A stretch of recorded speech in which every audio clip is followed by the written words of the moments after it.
काय धमाल माणसं आहे ती सगळी. बापरे, मजा आली ना चमचा लिंबू खेळायला. चमचा लिंबू मी ना खूप लहान असताना खेळल्याचं आठवतंय मला. मी प्रायमरीत होतो, दुसरा नंबर आला होता मला. अरे वा, इतकं आठवतंय. तुम्ही शेवटचा केव्हा खेळला होता? मागच्या वर्षी. मला काय वाटलं माहितीये, तो अत्रंगाचा सनीला धुतो की काय.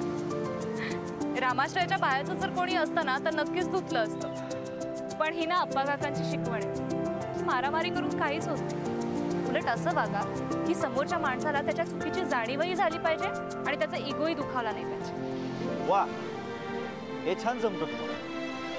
काय हेच, समोरच्याला त्याच्या चुकीची जाणीवही करून द्यायची आणि त्याचा इगोही दुखवायचा नाही.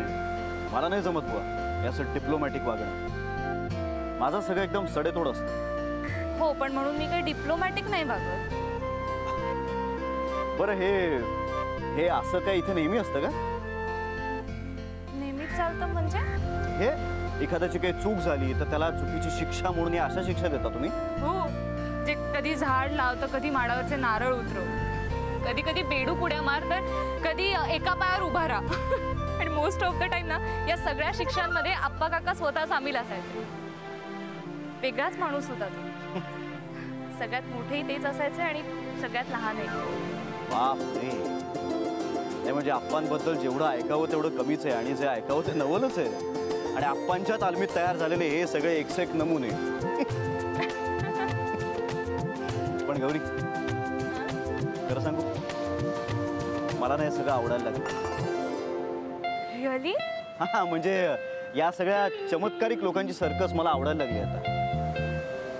चांगलंच आहे, तुमची मुळं इथलीच आहेत आणि या सर्कशीच्या निमित्ताने जर ती नव्याने रुजायला लागली तर चांगलंच आहे, नाही का? एक मिनिट, तुमचं काहीतरी कन्फ्युजन होतंय.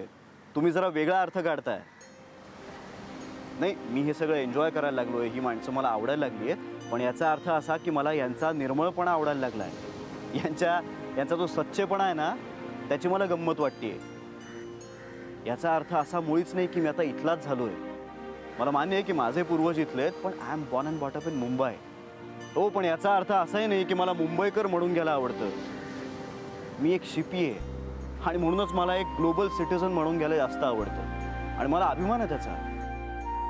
सो प्लीज, तुमचा प्रांत इथला, गाव तिथला, तुमची मुळं इथली, खोड तिथलं, अशी लेबलं नका लावू माझ्यावर. तुम्हाला अगदी खरं सांगू का, मी ना एका जागी वगैरे नाही रुजू शकत. माझं एका जागी थांबलं ना की श्वास गुदमरायला लागतो. पण मग नाती आणि आपली माणसं यांचं काय? ती आहेतच की, ती राहणारच कायम. मी जगात कुठेही असलो ना तरी साठ्यांचा वंशज म्हणूनच राहणार ना मी. माझी नाती, माझी माती, या सगळ्याचा मला खूप अभिमान आहे. पण तिकडे शिपवरती यातलं काही नसतं.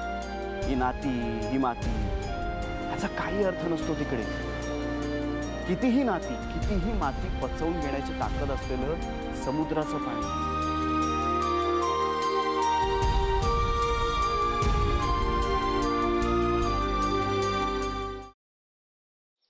खरंच गाडी शिकायची यार, आणि मी रोज प्रॅक्टिस करते ना. प्रॅक्टिस काय तर प्रॅक्टिस करते, सांग तिला. क्लचवर पाय ठेवते आणि गाडी नुसती भुरभुर भुरभुर भुरभुर. इंडिकेटर लावा म्हणलं तर वायपर लावून ठेवते. गाडीचं स्टेअरिंग तर असं फिरवते जसं काय लहान पोरांची गाडी आहे. बास हा, खूप झालं. मी तुम्हाला इथे मदत मागायला आली आणि तुम्ही मलाच डिस्करेज करू नका.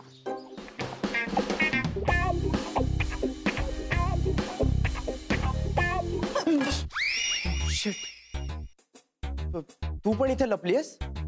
हो, मी काही पाल नाहीये भिंतीला चिकटून राहिला. What are you kidding me? अशा सिच्युएशनला तुला विनोद सुचू शकतो? कसं असतं ना, अशी सिच्युएशन आली की आपल्याला टेन्शन येतं आणि मग ते टेन्शन घालवण्यासाठी विनोद करणं चांगलं. व्हॉट्स इट? नाही,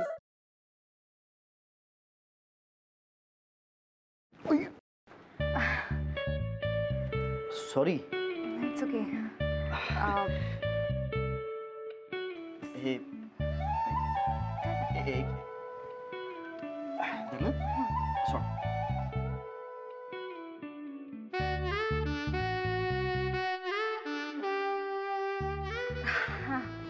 थँक्यू. अरे त्या दिवशी ना माझ्या फ्रेंडचा फोन आलेला आणि ती अचानक मला बोलायला लागली की तिला कॅम्पिंग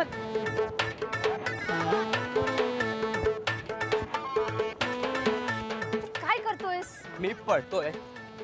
ह्याला पळणं नाही म्हणत, ह्याला जॉगिंग म्हणतात आणि ह्यांनी करून तुझी डेअरी कमी नाही होणार आहे. गपे, ह्याला पळणंच म्हणतात. मी असंच पळतो. तुला पळायचंय तर पळ. अरे पण तू का पळतोयस? अरे आपले मित्र आहेत ना, त्यांना विचारायचंय त्यांची युवागिरी काय आहे. वा, हो चल.